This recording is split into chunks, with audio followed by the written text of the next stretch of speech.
एक यूं तो शिरडी के साईं बाबा के सैकड़ों चमत्कार हैं, लेकिन हम यहां बता रहे हैं मात्र 10 ही चमत्कार। हो सकता है कि हमसे कुछ महत्वपूर्ण चमत्कार या बाबा की कृपा के किस्से छूट गए हों। पहली कहानी।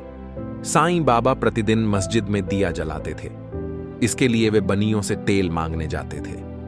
लेकिन एक दिन बनियों ने बाबा से कह दिया कि बाबा हमारे पास तेल नहीं है। तब बाबा वहां से चुपचाप चले गए और मस्जिद जाकर उन्होंने दिए में तेल की जगह पानी डाला और दिया जल पढ़ा और यह बात चारों तरफ फैल गई। तब वहां के बनिए उनके सामने आए और उनसे माफी मांगी तो बाबा ने उन्हें माफ कर दिया और उनसे कहा कि अब कभी झूठ मत बोलना। दूसरी कहानी। एक बार बाबा का भक्त बहुत दूर से अपनी पत्नी को लेकर बाबा के दर्शन के लिए आया और जब वह जाने लगा तो जोरों से बारिश होने लगी। तब उनका भक्त परेशान होने लगा। तब बाबा ने उनकी परेशानी को देखकर कहा, हे अल्लाह, बारिश को रोक दो, मेरे बच्चों को घर जाना है। और तत्काल ही बारिश रुक गई। तीसरी कहानी। एक बार गांव के एक व्यक्ति की एक बेटी अचानक खेलते हुए वहां के कुएं में गिर गई। लोगों को लगा कि वह डूब रही है। सब वहां दौड़ ढकर गए और देखा कि वह हवा में लटकी हुई है और कोई अदृश्य शक्ति उसे पकड़े हुए है। वे और कोई नहीं, बाबा ही थे, क्योंकि वह बच्ची कहती थी कि मैं बाबा की बहन हूं। अब लोगों को कोई और स्पष्टीकरण की जरूरत नहीं थी। चौथी कहानी। महालसापति के यहां जब पुत्र हुआ तो वे उसे बाबा के पास लेकर आए और उसका नामकरण करने के लिए कहने लगे। बाबा ने उस पुत्र को देखकर महालसापति से कहा कि इसके साथ अधिक आसक्ति मत रखो, सिर्फ 25 वर्ष तक ही इसका ध्यान रखो, इतना ही बहुत है।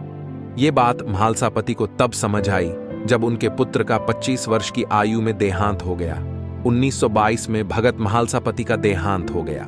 पांचवीं कहानी। एक दिन बाबा ने 3 दिन के लिए अपने शरीर को छोड़ डहने से पहले महालसापति से कहा कि यदि मैं 3 दिन में वापस लौटूं, नहीं तो मेरे शरीर को अमुक जगह पर दफना देना।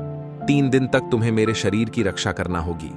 धीरे धीरे बाबा की सांस बंद हो गई और शरीर की हलचल भी बंद हो गई। सभी लोगों में खबर फैल गई कि बाबा का देहांत हो गया है। डॉक्टर ने भी जांच करके मान लिया कि बाबा शांत हो गए हैं। लेकिन महालसापति ने सभी को बाबा से दूर रहने की सलाह दी। उन्होंने कहा कि 3 दिन तक इनके शरीर की रक्षा की जिम्मेदारी मेरी है।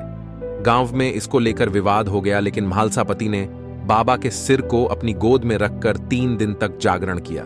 किसी को बाबा के पावन शरीर को हाथ भी नहीं लगाने दिया। 3 दिन बाद जब बाबा ने वापस शरीर धारण किया तो जैसे चमत्कार हो गया, चारों ओर हर्ष व्याप्त हो गया। छठी कहानी। मुंबई के रहने वाले काका महाजनी का विचार शिरडी में 1 सप्ताह ठहरने का था।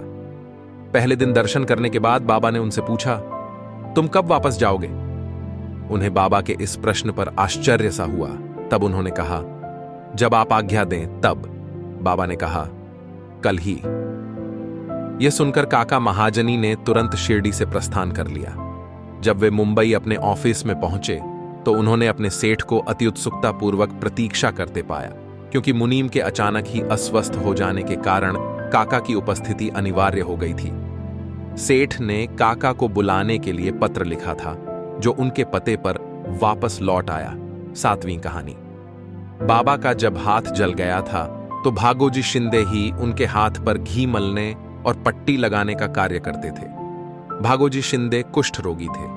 चांदोरकर जी बाबा के लिए मुंबई से एक डॉक्टर परमानंद को इलाज के लिए लेकर आए थे, लेकिन बाबा ने इनकार कर दिया और वे शिंदे के हाथों घी लगाकर ही ठीक हो गए।